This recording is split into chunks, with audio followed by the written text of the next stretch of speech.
असा कद्दूचे वरचे सालपट्टी काढून घेतलेले आहे. त्याला मस्त किसून घ्यायचं. किसून घेऊन लसूण, मिरच्या आणि जरासे जिरे टाकून मिक्सरमधून बारीक करून घ्यायचे. आणि कोथिंबीर बारीक चिरून घ्यायची. 2 वाटी माझ्या गव्हाचं पीठ घेतलं, 1 वाटी बेसन पीठ घेतलेलं आहे. लसूण मिरच्याचा पेस्ट टाकून दिलेला आहे. कोथिंबीर, चवीनुसार मीठ, हळद टाकायची थोडी. याला मस्त मिक्स जरासं शेंगदाण्याचं पीठ टाकून याला मस्त मिक्स करून घेऊया. आणि पाणी टाकायचं नाही अगोदर, लागलं तर टाकायचं. असं मिक्स करून घेऊन असा माझा उंडा मळून घेतलेला आहे. किती मस्त होऊन घेतलेला आहे. आता याला मस्त सुती कपडा घ्यायचा, असं पाणी पिळून आतरून घ्यायचा. कोलपाटावर आतरून घेऊन हाताला तेल लावून असा पीठ घ्यायचं. याचं गोल मस्त गोळा करून घेऊन याला असं थापून घ्यायचं.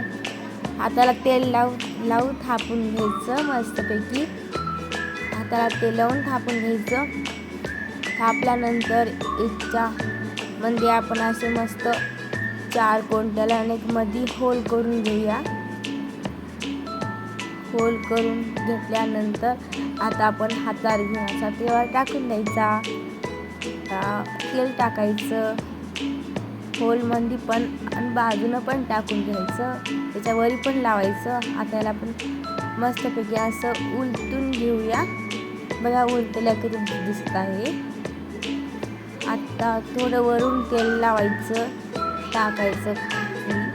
तेल टाकल्यानंतर आता आपण बघा किती मस्त झालेलं आहे. बरं धपाटे बघा म्हणजे सर्व करून घ्यायचे. धपाटे किती मस्त झालेले आहेत.